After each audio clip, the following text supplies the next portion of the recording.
Hey guys, we are from Group 3. We want to explain you about our review journal. The title is The US-China Economic Relationship. The journal talk over about trade war between US and China. Let's start begin.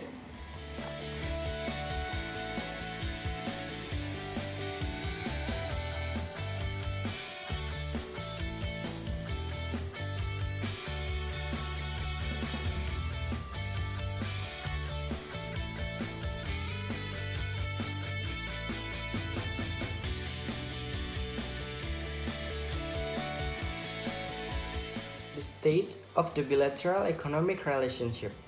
The US-China economic relationship has reached a critical juncture. The last year has seen tit-for-tat tariffs escalation. So far, $215 billion worth of US imports of Chinese products have been hit with tariffs ranging from 10 to 25%, and President Donald Trump is threatening to increase existing tariffs and to place additional tariffs on all import from China. China has likewise levied tariffs on the equivalent amount of US imports and has threatened to impose more. This trade war has roiled financial markets and contributes to slowing global growth. At the G20 Leader Summit in November 2018, President Trump and Xi Jinping agreed to resolve the trade dispute within 90 days by March 1, 2019. Tough, this deadline has recently been extended.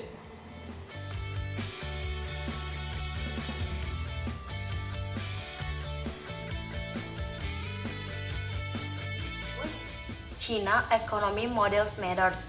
Despite the rapid growth in this economy and acceptance of a role for competition and markets, the Chinese Communist Party or CCP remains firmly in control of China economy.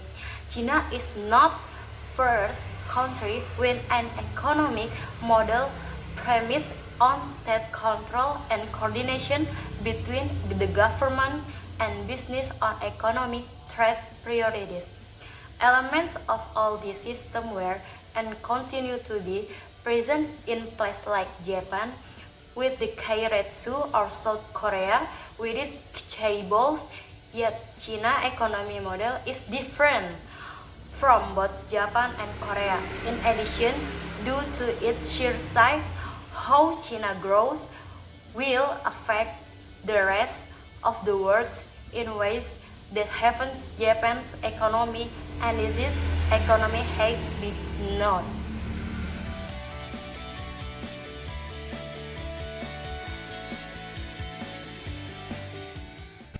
The impact on the World Trade Organization or WTO.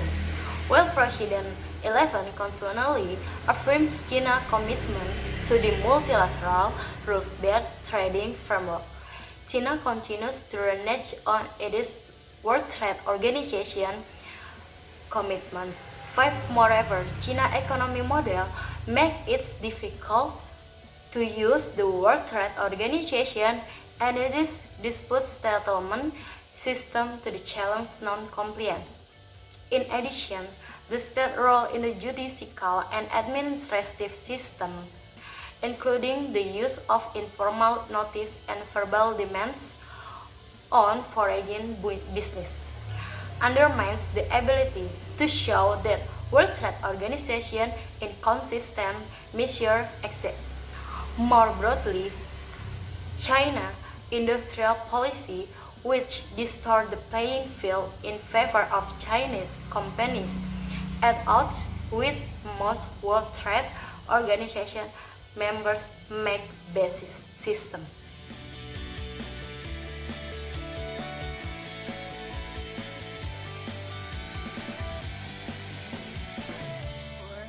Making progress in US-China economic relation. In seeking mutually beneficial outcomes, the US should take a comprehensive approach to the negotiation based on market-oriented solution, which strengthen the global trading system and rule of law.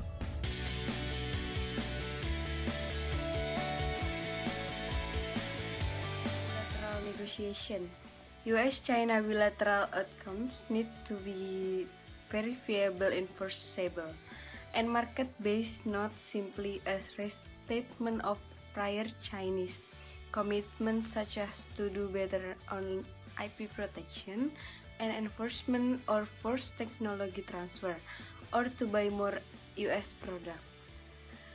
And then the bilateral trade should include commitment from China to implement all of its WTO commitment. Additional WTO plus commitments should be negotiated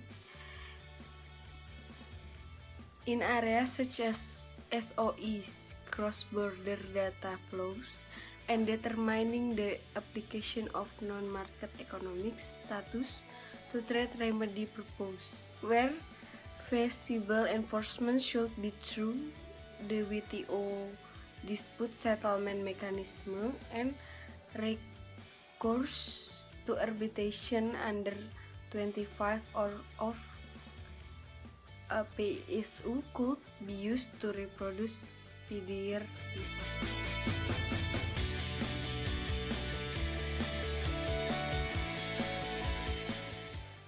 The role of the WTO. The US-China should use a bilateral deal or a BIT as the basis of re-energizing the negotiation of new rules at the WTO on areas such as technology transfer, SOEs, and digital trade. The US should with enlist and China to reintroduce the China-specific safeguard, as well as craft an agreement with China regarding its ongoing use of NME method until such a time that China is able to subsistence that it has become a market economy.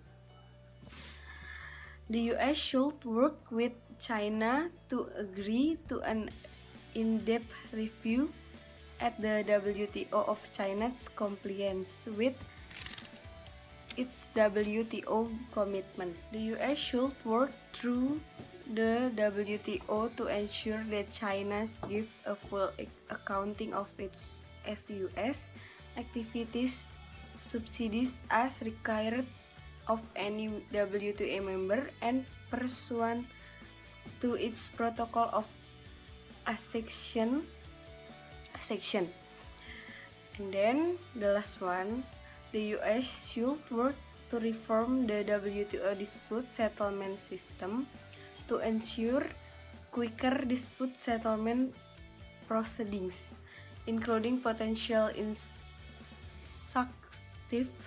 relief for unfair trade practice would be an institutional change that could be useful vis-a-vis China.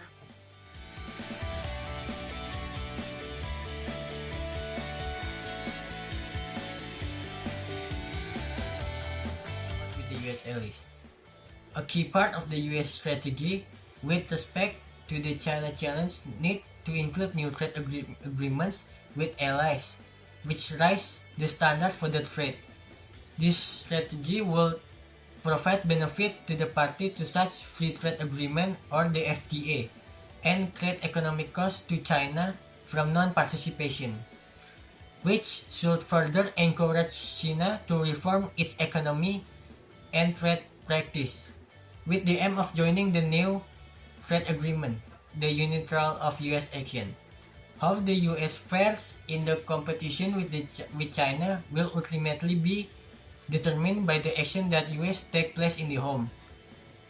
Apart from focusing on its competitiveness through domestic policies, which are beyond the scope of this policy brief, the US should thoroughly control access to the US technologies through the foreign investment and export, and effectively use the WTO consistent tariff policies to minimize the harm from Chinese economic practice on the US business. Okay guys, that's all our review. The conclusion is US-China economic relations are at an important crossroads.